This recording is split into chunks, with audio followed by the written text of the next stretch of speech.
Hey, it's Metagross Freak laughing and scratching at you for a video review of Transformers Cyber Battalion Decepticon Shockwave. Now, if you're a little confused about this figure and why you haven't seen it before, that's perfectly fine. The Cyber Battalion line is actually exclusive to Walgreens stores. The artwork you see on the front of the box and on the side of the box actually matches that of Combiner Wars Shockwave, which is a figure I reviewed about a year ago.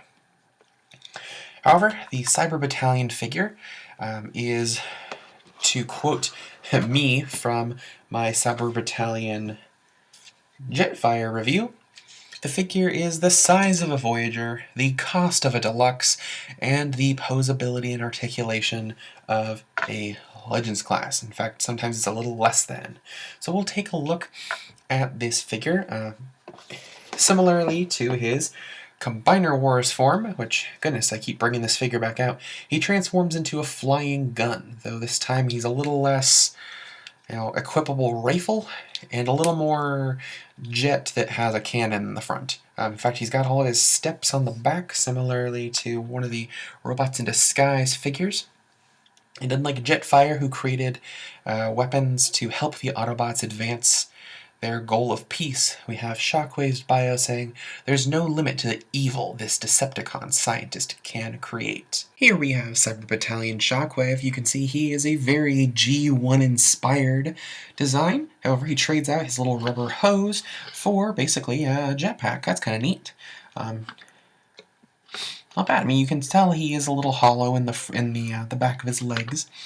And he doesn't really have the best balance, but considering that he is a fairly cheaply made Voyager-sized figure that's officially licensed by Hasbro, I'm not going to complain about it too much.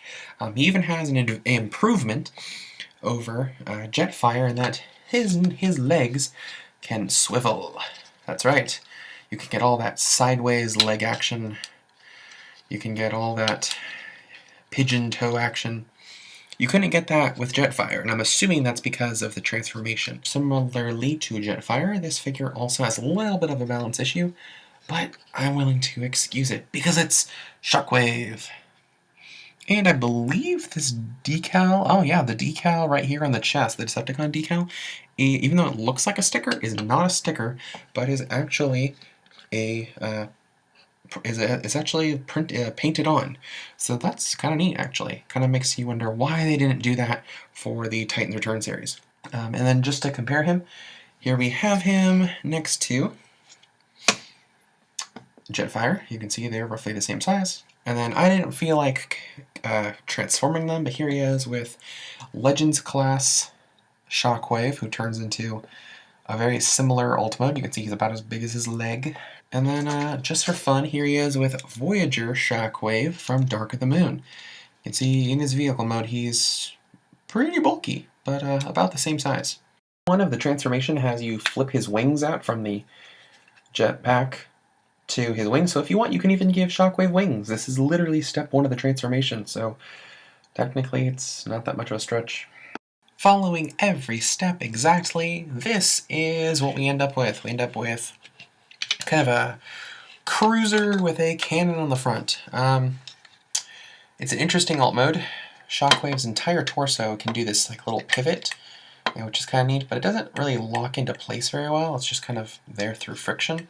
So that's not really a good anchor point. Though we do get kind of a cool Shockwave eye kind of replica right there in the front, which is kind of a cool detail, I guess. And they even do give him the little grid for his cannon, not the grid, but the piece for his cannon. You can see his shoulders become like these afterburners. You're supposed to have them be straight out and they kind of clip into place, but this arm, for some reason, doesn't like to stay. So I have elected to bending mine. That way it can act kind of like maybe like a pseudo landing gear, or at least that way it doesn't stand out too much. It doesn't give him the giant like trailing engine piece. Here he is with his Legends class counterpart.